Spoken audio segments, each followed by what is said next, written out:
Hello, everyone, and welcome to the Career Choice Series webinar on environmental law. The Career Choice Series is designed to give law students, young lawyers, and transitioning attorneys a general overview of a practice area and ways to position yourself to get there.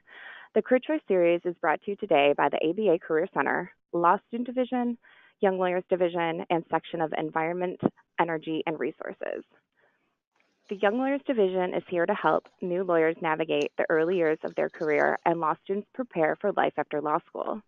The section of Environment, Energy, and Resources serves as the premier forum for strategies and information for environmental, energy, and resource lawyers, advisors, and decision makers. The Law Student Division offers premium benefits, which includes access and savings for Quimby.com, discounts on bar review programs, up to $50 off West academic casebooks, and a legal ethics bundle that includes a free Model Rules of Professional Conduct ebook. Upgrade to premium for $25. Sign up today at abaforlawstudents.com/go premium. The Career Center offers both career development resources and a job board for law students and legal professionals across all disciplines and career stages. Our moderator today is Britton. Karen is the Assistant Dean for Admissions at the University of South Carolina School of Law. Prior to joining USC, she served as the Senior Administrator overseeing student recruitment, admissions, strategic enrollment planning, diversity recruitment, scholarships, financial aid, employment services, and student career development at the University of Tennessee College of Law.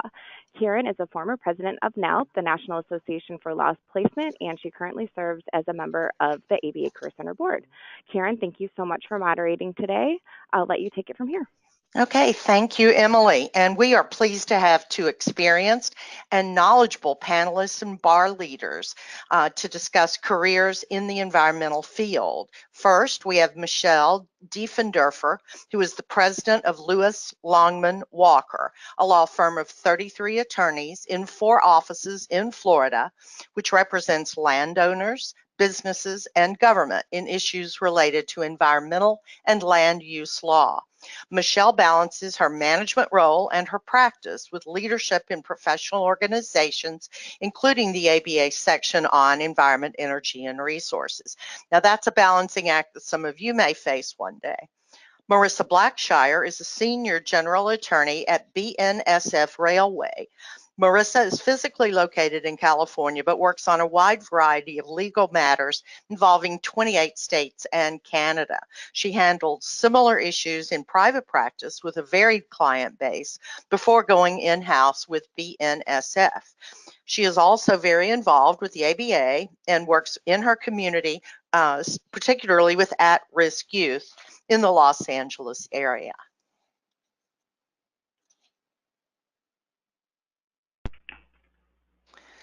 So let's get started. Michelle, what is your elevator speech when you're asked about environmental lawyers and what you do as an environmental lawyer? Thank you, Karen. Pleasure to be here today. Basically, it's sometimes hard for people to understand environmental law because they think just one picture and they think the not-for-profit side of things. So I explained that environmental law covers anything that touches the land, the water, or the air, and that then relates down to all the regulations that the government at a federal, state, and local level apply to protect our resources. And so me, as a private environmental lawyer in a private firm representing landowners, which may be governments or private landowners, I'm helping them understand those regulations and how they impact the future development of their lands. And Marisa, how does your elevator speech differ from Michelle's? So first off, I agree with everything Michelle just said. I guess I would say I'm a little bit different in as much as I am the environmental lawyer for a corporation. So I have one client, and I advise that one client with respect to all of the things Michelle just described. So day-to-day compliance at our facilities, air, water, waste, remediation. We own a lot of property, so cleanups and associated litigation, project permitting. We're always trying to expand. I have a lot of expertise when it comes to the National Environmental Policy Act, the California Environmental Quality Act, dealing with waters and species in that permitting context. I work on real estate transactions that always have environmental implications. sourcing contracts, climate policy, sort of anything that you would think of in the environmental law realm. Well, you both have extensive expertise in a very large area. Marisa, can we stay with you for just a minute? Could you tell us a little bit about how your career path has evolved to take you in-house now? Yeah, definitely. I think how I got started in this practice area was a little bit of luck. I did take some environmental and land use classes in law school, but I got a job at a full service firm and I just lucked out and happened to be placed by chance in the land use department at my first firm. I think how I came to my second job, my job at BNSF, there are a few more lessons to be learned there. I would say that there are a generation of lawyers ahead of me who were very specialized. There's a lot of just circle lawyers, just water lawyers, just permitting lawyers. And because I started practicing in a time where there was a recession and there wasn't a lot of work to be had, I did a little bit of everything as a young lawyer. And so when an in-house position in California popped up, I was able to get that job probably before people that were more senior than me because I had such a diversity in my practice. So I think, being open to doing a lot of things as a young lawyer is something that will help you as your career progresses and as you're trying to, create your path. Well, so it sounds to me like timing, flexibility, and a little bit of good fortune all played a hand in your career path. Most definitely. Okay. Michelle, what about you? How is your career path somewhat different from that? So a lot of good fortune as well. I was at the University of Miami School of Law, really enjoyed property, which is kind of the first thing you take that gives you a sense of environmental law. Interviewed with this firm 25 years ago, summer clerked here, and here I am 25 years later, still with the same firm. So I've been extremely lucky in my career to end up at an environmental boutique firm doing what I love. Everyone's goal, I think. Perfect. Thank you very much. Michelle, let's stay with you for just a second. Tell us a little bit about, since you've been with one organization for quite a while, I'm sure a typical day on the job has looked very different as your years of practice have progressed. But what could you share with us that might be pertinent to our audience about what a typical day on the job at your firm might look like? Absolutely, and you're right, it has changed. I would say it becomes a little less glamorous the longer you've been doing this. You end up spending more time on the phone and in meetings, but definitely as a younger associate, I had a lot of fun going to site visits, learning about the clients' projects, learning about their properties, seeing wetland restoration projects in the flesh, seeing what airport expansion was going to happen.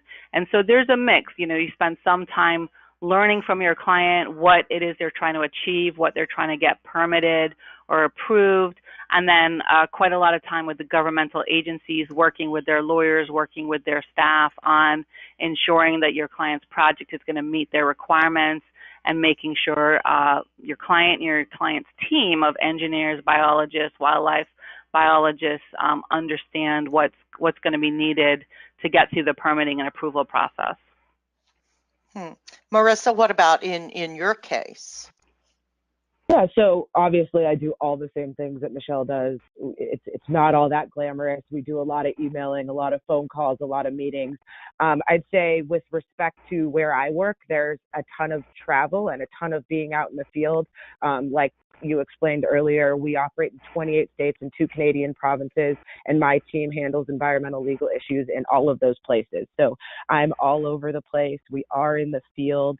The other thing that I would say, and I think Michelle has a little bit of this as well, in addition to being practicing environmental attorneys, we're leaders and we have teams. And so there's also a whole bunch of leadership and staffing and development and budget stuff that we have to deal with. And, that's part of the job as well. So, well, and I suspect that you both work with non-lawyer experts as well and manage their activity. Absolutely. I deal with consultants, outside counsel, all sorts of lawyers and non-lawyers that don't work for my corporation. Great. Thank you. since your days are so varied, I'm sure that over the years you have come to like more elements of your job than others. So, on the whole love-hate spectrum, could you talk just a little bit? And Marisa, let's start with you about what elements of your job you like the most, and maybe what some of the challenges are that might affect that love-hate. Most definitely. So I think the thing that I love the most about the environmental practice is the diversity of the practice. I think people think of environmental law as sort of a niche practice or a niche area, but actually there's a whole bunch of stuff that you can do, and no day is the same, right? So you've got, environmental law, you've got litigation, you've got administrative law, you've got transactions, and there's so many different subject matters that you can get involved in. So the diversity of the practice is something that really drew me in and something that I really love. With respect to the hate, it can be difficult having to repeatedly explain sort of esoteric concepts to non-lawyers and business people. And sometimes it can feel like they're not retaining the information or they don't get it. But obviously, success is the moments when they do, and when them getting it helps you achieve your objectives. So, sometimes it can feel like you're on sort of a nerdy island, or that you're perceived as a no man. But I guess the other side of that is when people start to get it and you accomplish your objectives, it feels really great, because sometimes it's a complex process getting to that end game.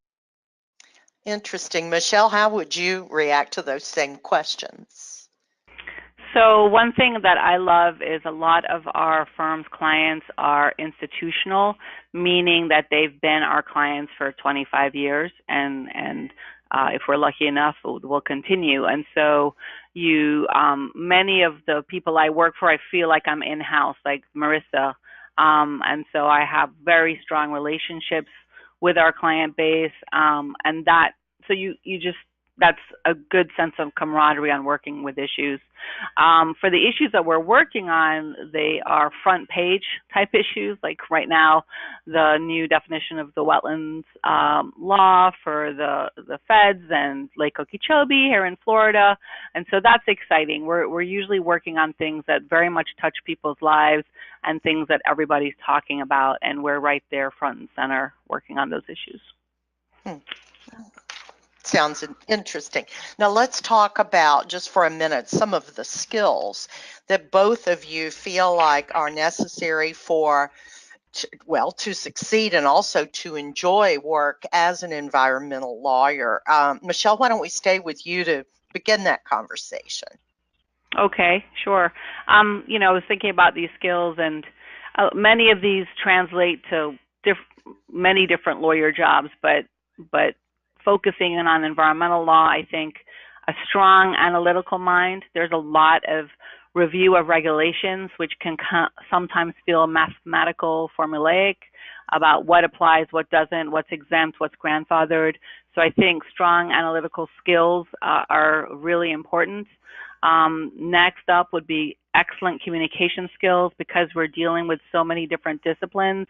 You're not always just talking to lawyers, so you really need to be able to talk to non-lawyers, engineers, architects, planners, politicians, regulators, and your own clients who are business people in different ways based on how they're going to relate to the issue. So communication's key. And the third would be teamwork, collaboration, because again, we are not just the one person on the team directing everything. We're the lawyer on a team of multiple disciplines moving the client's objectives forward.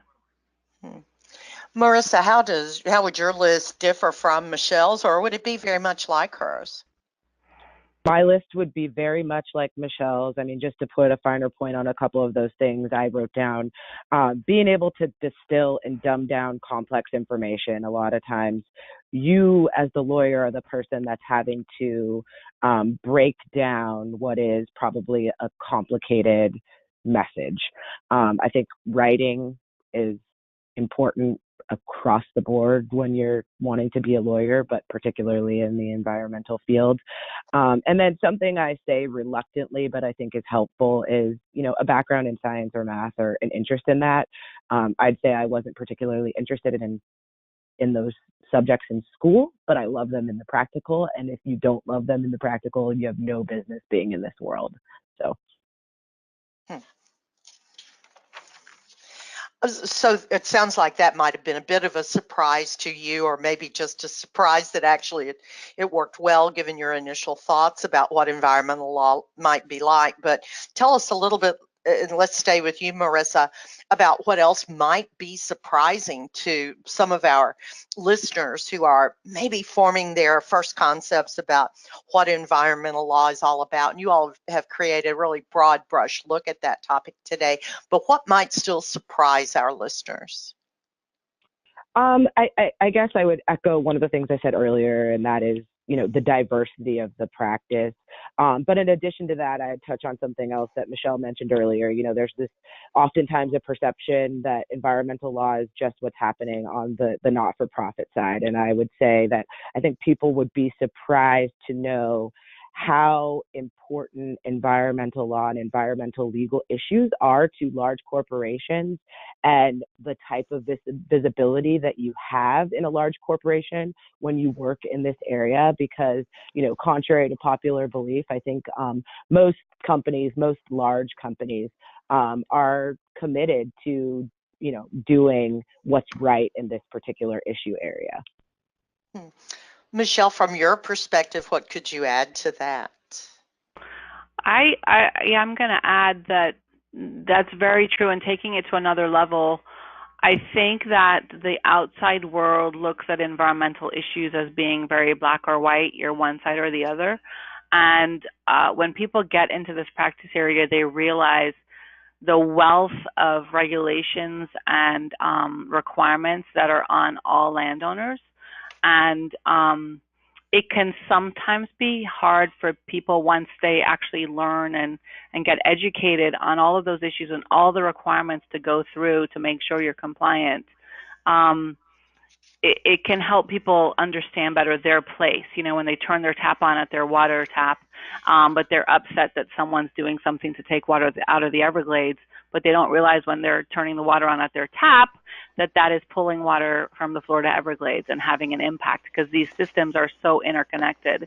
That is, I think, sometimes very surprising to people once they come and work in this industry, but also to the general public when they ask me about what I do and try and ask my opinion on something that's going on, that it's more than a yes, no, this is right, that's wrong answer. We'll talk about one more topic, and then we would love to take questions from our listeners. So if you have questions, I believe you just type that into the box that you can see there, and we will get to those questions after we talk about ABA involvement. You're both very involved professionals. Could you talk just a little bit about your activity with the ABA and how that might have really boosted your career? And Michelle, let's start with you. Okay, absolutely. I, of course, have been a member of the ABA since I was in law school, and became involved and physically attending things about 17 years ago as an environmental lawyer as part of SEER, the section on environment, energy, and resources. And I've just really learned a lot about leadership. I frankly rose up in leadership in my firm, but I found that the ABA, through committee structure, working in committees, vice chair, chairing committees, and then being on council, and then moving up to officer positions, all of that is a non-threatening way to learn leadership skills, to learn how to get people to participate, get people to work with one another. And that has really lent a lot to my practice and my ability to help my law firm. And then I think another is just the mentoring that occurs sometimes formally, sometimes informally. A lot of it for me was informal, just looking at women and men 5, 10, 15 years ahead of me in their careers in environmental law, and learning about how they got to where they got to, where they are in the country. Some states are further ahead of other states in environmental compliance issues. And so I just learned a lot through those mentoring relationships and friendships. And of course, lastly, everybody always asks this question, but there are business referrals that come from being involved in this process, and a lot of, I think, benefit to clients by people brainstorming with others that are not in the same region, where it wouldn't be a confidentiality issue to talk about better solutions. So there's a world of opportunity in being involved in the ABA. I see. Marisa, how would you, what comments would you like to add to that? Yeah, I would echo everything Michelle just said. And I would just say, in addition to having the same experience as she's had, I have seen so many law students and young lawyers benefit formally and informally from their participation in the ABA, and particularly in our section. I would say I have seen senior, well-respected attorneys take phone calls and lunches and, send resumes for young lawyers, all because they were present at meetings. They spoke up. They volunteered to do one or more things that didn't take up much of their time. And so I would encourage any young person who's interested in this practice area to find a way to get to conferences and get active in the section, because there's just so many benefits that can stream from that. Thank you both. I'm looking at the questions, and we have one that I bet is on the minds of literally everyone listening. I'll read it and then ask both of our panelists to respond to this. How do you position yourself for a future transition from private practice to in-house counsel in environmental law? And what class or which area is most valued? Litigation skills, transactional skills, or other skills? Since I transitioned from private practice to in-house, I suppose I'll take that. And I think I touched on it a little bit earlier. I think for me, the key to my transition was having experience in a lot of different areas under the environmental law umbrella. So that diversity of experience, being in private practice and raising your hand to work with anybody in your, environmental department or your land use department, and being open to any number of things, not focused on being specialized. I would say if you're at a law school that has environmental and or land use courses, I would take as many as you can. But at the same time, I wouldn't favor those things over, say, bar review courses, because I think at the end of the day, having taken classes in law school doesn't end up meaning much in terms of your career. Michelle, any thoughts? Yeah, so as someone who's on the receiving end of corporate entities hiring us, and some of them have small in-house counsel, some have none, and some have very large practice in-house counsel groups. And so for the most part, what I see is when we get hired, it's to do specific things like litigation, to handle a certain rulemaking and give comments, to take a 2-3 year project through its end through the National Environmental Policy Act requirements. So it's specialized things. So I would think that on the inside, that person needs to be able to identify when their in-house team can handle it, and when it's going to need either short-term or for a few years outside counsel to assist in getting through the volume. Because on a day-to-day basis, those in-house counsel are, for the most part, dealing with transactional issues and helping the entity remain in compliance and dealing with staff questions regarding compliance. So that's what I find, is that we're being hired for those specific things that come along every now and again, but not the day in, day out work that would be handled internally. Let's talk about your perceptions of the future of environmental law for just a second. If you're thinking, Michelle, about how your law firm might expand or grow in terms of practice emphases, or as you, Marisa, are thinking about issues that your corporation is going to face in the future, what are you seeing if you have a crystal ball that you could gaze into for just a second? Who do you want to start? Oh, anyone. Okay. Well, yeah. So for our law firm, where I see it and where we're positioned in Florida, I think there's a huge continuing ongoing future in environmental law. I don't think that's dying out anytime soon. I think what does ebb and flow with the economy is the type of clients and the type of projects. Of course, when there's downturns in real estate, then there's going to be less residential land development type issues, but we typically then see litigation rising up, and then we see governmental projects usually coming in turn to help boost the economy. So for specific practice areas, I would think that we're seeing a continued growth in the water law area as people deal with the impacts of climate change on supplying people with potable water, but then also to the increasing demand on development of wetland areas and species. So those are areas that continue to grow from my perspective here in Florida, but of course we have a lot of wetlands in Florida. Marisa, what are your thoughts? Yeah, I don't think this practice area is going away anytime soon. I'd say, areas that have emerged and are grown immensely even since I started practicing, obviously climate change, climate policy. I think, you've got environmental attorneys that's their entire practice, and the practice, almost didn't exist, back in 2005, let's say. Another area is product life cycles, green chemistry. That's something that, has emerged and has become a major area of practice. So, I think all of the areas that you traditionally think of, but, climate in particular is growing and changing every day. Thank you. We have one more question.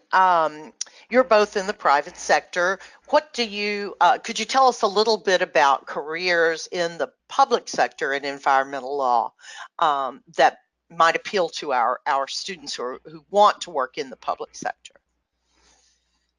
Yep, absolutely. A lot of the folks who are in our firm are former governmental attorneys. They were in-house or general counsel at the State Department of Environmental Protection, or we have water management districts here in Florida, and very much enjoyed starting their careers in government and learning that side of the business, learning the regulatory side of things. I also, we have done a little bit of work here and there for not-for-profits like the Nature Conservancy and others, and that's another area. I mean, that's an area where they are looking after the interests of the resources directly, whether it's a species-based issue, a land-based issue, or in the TNC scenario, looking after their own lands for conservation purposes. Really, the types of work that we all do is the same across the board. It's just what side of the regulation you're on, whether you're encouraging increased regulations to help look at compliance issues. I think in the public interest world, there's quite a bit of time and energy spent on looking at new rules and regulations and whether they're going to achieve the correct results, and then also looking at focusing on big projects that may be pushing the balance too far in one direction. In Florida, we have a lot of challenges to projects that occur from different not-for-profit groups based on concerns about impacts to the Everglades, impacts to certain species that are threatened, endangered. So there's tends to be some more litigation as well in the not-for-profit world. Thank you. Marisa, we have about 30 seconds or so left for your response. Yeah, no, I mean, I agree with everything Michelle had to say, and I don't really have much to add. I would say that, the perspective of those that have worked in government is typically highly sought after in private practice. And so, in as much as you can get one of those jobs early in your career, I think if you want to transition into private practice, that can be a great sort of stepping stone. Okay, thank you both. That's all the time that we have today, but I think we've covered a lot of ground in our 30 minutes together. So thank you both. Emily, back to you to wrap up. Yes, thank you, Karen, for moderating, and Michelle and Marisa for all your insight into this exciting area of environmental law. I've certainly learned a lot. And thank you, everyone, for joining today. We have a couple of programs coming up in this series, one on how to apply for a government job, one on copyright law, and then one on how to litigate civil sexual abuse cases in the Me Too era. In our other webinar series, the Career Development Series, you can check out our website to register for any of these upcoming programs as well. And feel free to connect with us on social media and keep up to date on all of our upcoming programs. And you can learn more about our board that Karen is on that makes all these programs possible. Before leaving, please complete our short survey, and thanks again for joining. Have a good day.